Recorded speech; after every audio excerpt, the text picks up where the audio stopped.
ரவி, எங்களோட விளையாட வேண்டாம். சந்திரசூட் பெஞ்ச் இறுதி எச்சரிக்கை.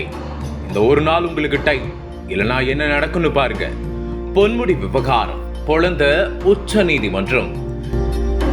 திமுக அமைச்சர் பொன்முடி வருமானத்திற்கு அதிகமாக சொத்து சேர்த்ததாக தொடரப்பட்ட வழக்கில் சென்னை உயர்நீதிமன்றம் சிறை தண்டனை அறிவித்தது அரசியல் வட்டாரத்தில் பரபரப்பை ஏற்படுத்தியது. 2006 முதல் 2011 ஆண்டு வரையிலான திமுக ஆட்சியில் கல்வித்துறை மற்றும் கனிமவளத்துறை அமைச்சராக பொன்முடி பதவி வகித்தார். அப்பொழுது வருமானத்திற்கு அதிகமாக 1,75,00,000 ரூபாய் சொத்து சேர்த்ததாக லஞ்ச ஒழிப்புத்துறை போலீசார் கடந்த 2011 ஆண்டு வழக்கு பதிவு செய்தனர். அந்த வழக்கில் அமைச்சர் பொன்முடி மற்றும் அவரது மனைவி விஷாலாட்சி, மணிவண்ணன் உள்ளிட்ட மூவரும் குற்றம் சாட்டப்பட்டனர். இந்த வழக்கை விசாரித்த எம்எல்ஏ, எம்பிக்கள் வழக்குகளை விசாரிக்கும் சிறப்பு நீதிமன்றம் மூவரையும் விடுவித்து உத்தரவிட்டிருந்தது. இந்த வழக்கை எதிர்த்து 2016 ஆண்டு லஞ்ச ஒழிப்புத்துறை மேல்முறையீடு செய்தது. உயர்நீதிமன்றத்தில் தாக்கல் செய்யப்பட்ட இந்த மேல்முறையீட்டு மனு நீதிபதி ஜெயச்சந்திரன் முன்பு விசாரணைக்கு வந்தது. 2023 டிசம்பர் 21 பொன்முடி மற்றும் அவரது மனைவி நேரில் அல்லது காணொலி வாயிலாக ஆஜராக வேண்டும் எனவும் நீதிமன்றம் உத்தரவு பிறப்பிக்கப்பட்டிருந்தது. அதன்படி 21/12/2023 அன்று காலை அமைச்சர் பொன்முடி, அவரது மனைவி விஷாலாட்சி ஆகியோர் நீதிமன்றத்திற்கு வந்தனர். அதனைத் தொடர்ந்து கொடுக்கப்பட்ட தண்டனை உத்தரவில் பொன்முடி, அவரது மனைவி விஷாலாட்சுமி ஆகியோருக்கு 3 ஆண்டுகள் சிறை தண்டனை, தலா 50 லட்சம் ரூபாய் அபராதம் விதித்து நீதிபதி ஜெயச்சந்திரன் உத்தரவிட்டார். மேலும் மேல்முறையீடு செய்வதற்காக 30 நாட்களுக்கு தண்டனை நிறுத்தி வைக்கப்பட்டது. இந்த தண்டனையை எதிர்த்து முன்னாள் அமைச்சர் பொன்முடி உச்சநீதிமன்றத்தில் தாக்கல் செய்த மேல்முறையீட்டு மனு விசாரணைக்கு வந்தது. மனுவை விசாரித்த நீதிமன்றம் பொன்முடிக்கு வழங்கப்பட்ட 3 ஆண்டு சிறை தண்டனையை இடைக்கால தடை விதித்து உத்தரவிட்டுள்ளது. முன்னதாக சிறை தண்டனை விதிக்கப்பட்டிருந்ததால் அவரது சட்டமன்ற உறுப்பினர் மற்றும் அமைச்சர் பதவி பறிக்கப்பட்டிருந்தது. இதனால் அவரது தொகுதியான திருக்கோவிலூர் தொகுதி காலியானதாக அறிவிக்கப்பட்டிருந்தது. இந்த நிலையில் சிறை தண்டனை நிறுத்தி வைக்கப்பட்டிருந்ததால் பொன்முடி மீண்டும் எம்எல்ஏ ஆவதற்கான சாத்தியக்கூறுகள் அதிகம் என்று கூறப்பட்டிருந்தது.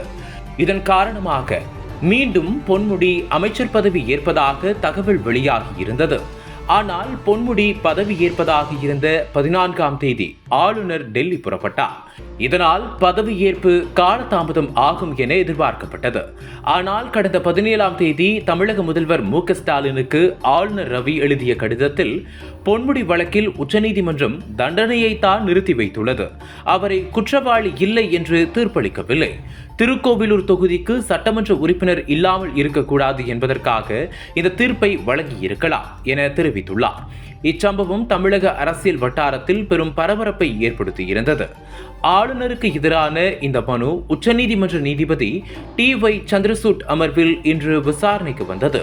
பொன்முடியை அமைச்சராக்க முடியாது என ஆளுநர் கூறுவது அரசியல் சாசனத்துக்கு எதிரானது. 10 மசோதாக்களை சட்டமன்றம் மீண்டும் நிறைவேற்றி அனுப்பிய பிறகு அதற்கு ஆளுநர் ஒப்புதல் அளிக்கவில்லை உள்ளிட்ட பல்வேறு குற்றச்சாட்டுகளை தமிழக அரசு நீதிமன்றத்தில் வாதங்களாக வைத்தது. அதனைத் தொடர்ந்து தான் என்ன செய்கிறோம் என்று ஆளுநருக்கு தெரியாதா என உச்சநீதிமன்ற தலைமை நீதிபதி காட்டமாக தெரிவித்ததோடு தண்டனையை உச்சநீதிமன்றம் நிறுத்தி வைத்த பிறகும் பொன்முடிக்கு பதவி பிரமாணம் செய்து வைக்க ஆளுநர் மறுப்பது ஏன்? உச்சநீதிமன்றம் தடை விதித்த பிறகும் பொன்முடிக்கு பதவியேற்பு நடத்தி வைக்க ஆளுநர் மறுப்பது நீதிமன்ற அவமதிப்பாகும். உச்சநீதிமன்றத்துடன் ஆளுநர் விளையாட வேண்டாம். நாங்கள் ஒன்றும் கண்ணை மூடிக்கொண்டிருக்கவில்லை. ஆளுநருக்கு பதவியேற்பை நிறுத்தி வைக்க அதிகாரம் இல்லை. ஆளுநர் மறுத்தால் நீதிமன்றம் உத்தரவிடும். பொன்முடிக்கு பதவி பிரமாணம் செய்து வைக்க முடியாது என சொல்லும் அதிகாரத்தை ஆளுநர் ரவிக்கு யார்தான் கொடுத்தது என தெரிவித்துள்ளார். மேலும் ஆளுநர் மீது நடவடிக்கை எடுக்க நேரிடும் என ஒன்றிய அரசின் அட்டர்னி ஜெனரலுக்கு உச்சநீதிமன்றம் தனது கண்டிப்பை தெரிவித்துள்ளது. அதேபோல் உங்கள் ஆளுநர் என்ன செய்து கொண்டிருக்கிறார் என்று ஒன்றிய அரசு தரப்பு வழக்கறிஞர்களிடமும் உச்சநீதிமன்றம் கேள்வி எழுப்பியுள்ளது. மேலும் ஆளுநர் ஆர்.என். ரவி முடிவெடுக்காவிட்டால் அவரது செயல்பாடுகள் பற்றி உச்சநீதிமன்ற நீதிபதிகள் கருத்து தெரிவிக்க நேரிடும். இந்த விவகாரத்தில் நாளைக்குள் ஆளுநர் முடிவெடுக்க வேண்டும். இல்லையென்றால் நாங்கள் என்ன செய்வோம் என்பதை இப்போது சொல்லப் போவதில்லை என அதிரடியாக கெடு விதித்துள்ளது நீதிமன்றம். பொன்முடிக்கு மீண்டும் அமைச்சராக பதவி பிரமாணம் செய்து வைக்க ஆளுநர் மறுத்ததை எதிர்த்து தமிழ்நாடு அரசு தொடர்ந்த வழக்கில் ஆளுநருக்கு உச்சநீதிமன்றம் கொட்டு வைத்து காலக்கெடு விதித்துள்ள சம்பவம் பரபரப்பை ஏற்படுத்தியுள்ளது.